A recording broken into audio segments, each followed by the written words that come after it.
Io posso ringraziare tutti per la solidarietà che mi state dando, per la vicinanza, per i 1000 messaggi, telefonate e non solo. E pensate solo che può capitare a tutti. Lo sguardo preoccupato, l'amarezza e la rabbia nei confronti della giustizia. Walter Onichini, il macellaio di Legnaro che nel 2013 sparò e ferì il ladro entrato in casa sua, accenna un sorriso solo quando ringrazia tutti i partecipanti che ieri sera lo hanno sostenuto in una manifestazione per le strade di Padova.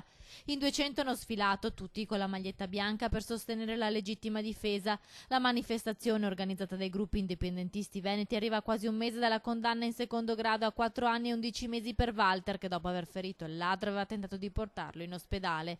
Dal palco, commossa, parla per la prima volta la mamma di Walter. Penso che sia giusto che Walter o persone come Walter paga qualcosa perché abbiamo la magistratura che non è in grado di gestire un sistema che non esiste. Alla manifestazione hanno voluto partecipare anche Franco Birolo, il tabaccaio di Civè, che ha appena terminato un lungo calvario giudiziario per aver ucciso un ladro, e Roberto Zancan con Graziano Stacchio. Tra il pubblico anche Libero e Rosine, 2 anziani di Piacenza d'Adige, torturati da una banda di malviventi entrati in casa per rubare pochi soldi. Noi abbiamo fatto un mese di ospedale e loro 20 giorni erano già fuori perché ci ha detto che faceva il palo quella. Dopo 2 mesi neanche li hanno ripescato di nuovo a Castigliano a rubare di nuovo. E allora quelli hanno la patente, sono proprio dei delinquenti matricolati.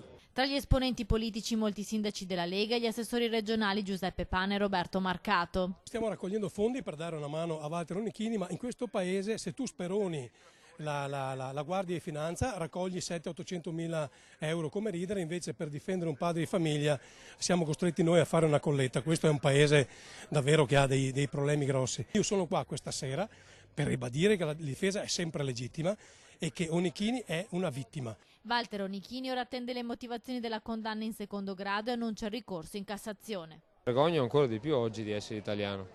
Dopo tutto quello che sta succedendo sulla magistratura oggi, tra le dimissioni qua e là e tutto quello che sta succedendo, lo scandalo dei bambini, sono ancora più schifato di essere italiano.